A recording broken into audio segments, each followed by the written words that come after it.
গাইছ মই ৰাহুল তো মানে ৰাতিপুৱা বৰষুণ দি দিছে পূৰা আৰু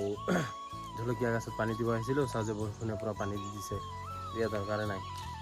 মানে অলপ বাহিৰৰ চাইডে ৰাখিছোঁ না তো মানে পানীটো তাতে পৰি যায় তো এতিয়া পাতৰ বিল আনিব যাম যাক বতৰৰ অৱস্থা গাইছ আমি বিল লৈ আহিলোঁ চাওক ৰাস্তাৰ অৱস্থা আমাৰ ইফালৰ মানে পুৰা বৰষুণ দিছে না তো ৰাস্তাত পুৰা পানী জমা হৈ আছে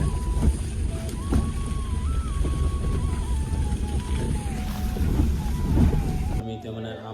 আম মাখা বনাই আছোঁ এইটো চাওক আমৰ চাটনি পুৰা এতিয়া জলকীয়া দি পুৰা খাম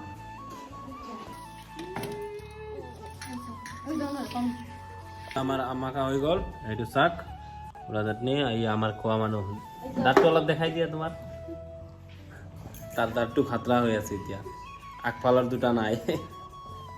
চাব নেকি এটা বস্তু মানে আজি আমাৰ ঘৰৰ ৰাস্তাত ট্ৰেক্টৰ চাওক একদম চবফালে ইফালে ট্ৰেক্টৰ ইফালে ট্ৰেক্টৰ চব ট্ৰেক্টৰ মানে কিবা কাম কৰি আছে চাগে তো সেইকাৰণে ভাত খাব আহিছে যে চব মানে আমাৰ ঘৰৰ ওচৰত থৈ দিছে মামা এটাই কাম কৰি আছে ইয়াতে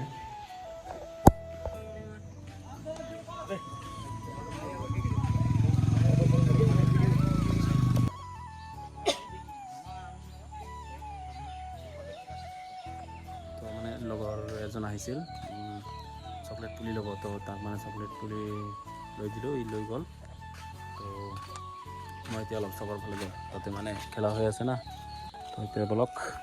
আৰু মই যে কৈছিলোঁ পোৱালি স্মাৰ্ট পোৱালি বুলি সেইটো খাতৰা হয় যি টি কৈ দিয়ে মানে মুখত যি আহে সেইটোৱে কৈ দিয়ে মই ভিডিঅ' কেইটামান দি দিম চাই ল'ব ফাৰ্ষ্ট দিকে হীৰা বেটে পাপা স্মাৰ্ট পোৱালি এইটো যাক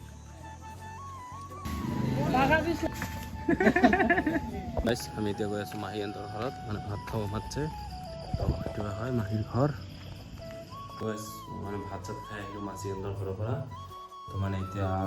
মানে এটা চিম আনিছে ৱাইফাইৰ কাৰণে তো এইটো এক্টিভ কৰিব লাগে তো সেইটো এক্টিভ কৰিম মাৰ মোবাইলত লগাই কিনে কৰিব লাগিব তো গাইছ লগ পাই আছোঁ নেক্সট ভিডিঅ'ত টাটা গাইছ